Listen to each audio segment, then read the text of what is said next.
Hello friends, once again I am connecting with you. I am Chandan Kumar Mishra. I have written it on 15th July 2025. Shubh Sri Ganeshaya Namah. And today's topic of presentation is exploration of ways and means to strengthen welfare federalism oriented constitutional democratic governance, like accounts, ledger, and journal entry of the essential life supporting supply of goods and services should be switched or transferred from other accounts entry into the ledger and journal books of accounts of the consolidated fund of the respective member nations. As per the descriptions of the utility and uses of the funds from the consolidated funds are described constitutionally.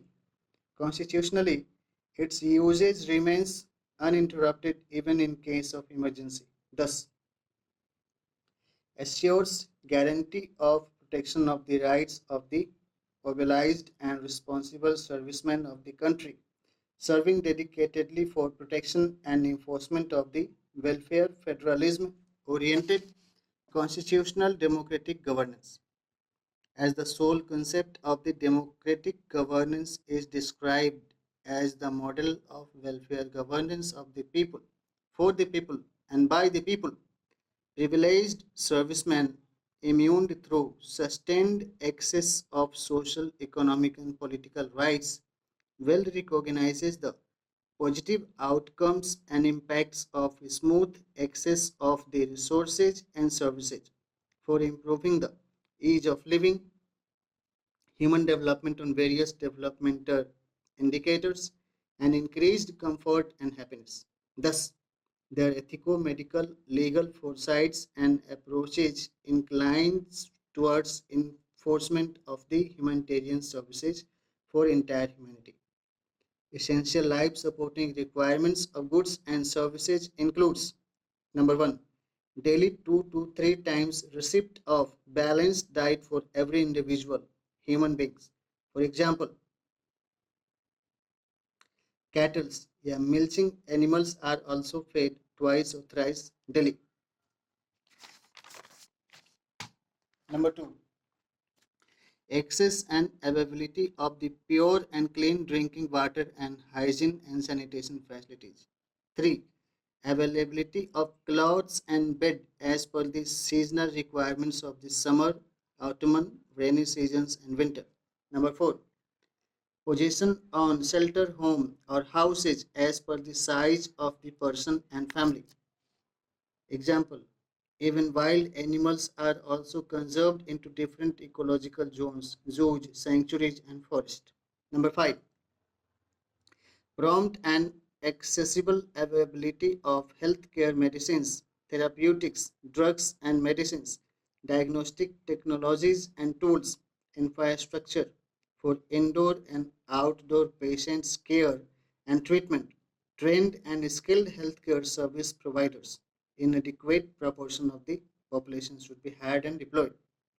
Number 6, safe transportation infrastructure, carrier vehicles, and skilled transport service providers should be deployed for service delivery. Number 7, access and availability of clean and green, renewable and non renewable energy access, related productions and distribution, related investments are perennial in nature. That's they could be expended from consolidated fund. Number 8, availability and nexus of goods and services as described by Sustainable Development Goals 2030. 9. Disaster resilient infrastructure access and proper rescue, recovery, and rehabilitation in case of any natural calamities, accidents, insurgencies, and armed conflicts. Number 10. National and international regulatory bodies facilitated support for journey to manifest the epitome of a spiritual and religious essence of the soul into the human body. 11. Support for regulated migration from risky and threatening conflict affected places to safe places and access of social security services during migration as well as repatriation, support on resumption of normalcy into their native places of inhabitations. 12. Security from violence and torture. Number 13.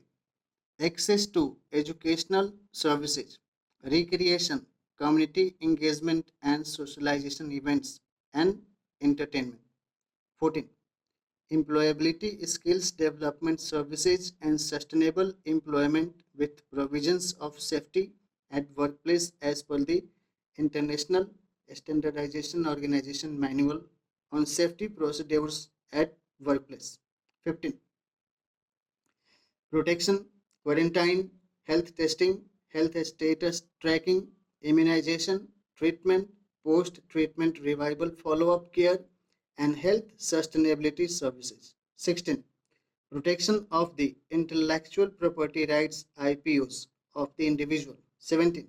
Free access to the medico legal services. 18. Peaceful and supporting social environment at resting and sleep places, education and workplace. 19. Protection from the pollution. 20. Environmental conservation and climate change related risk and problem management related research, inventions and program implementations. Note: experts' opinion must be incorporated for finalizing the list of particular goods and services to be covered into the consolidated fund related expenditures. Purpose of this presentation is to improve the consistency and sustainability of prompt financial allocations for supply of essential life-saving and survival supporting goods and services by the welfare federalism-oriented constitutional democratic governance of the socialist secular democratic sovereign republic member nations of the United Nations as per the United Nations Charter and United Nations Human Rights Charter. After all, sustainable development is defined as the development that meets the need of current generation of humanitarian society without compromising the requirements and ability of the future generations for development. From Chandan Kumar Mishra, a stress management consultant. I thank you once again for your kind attention.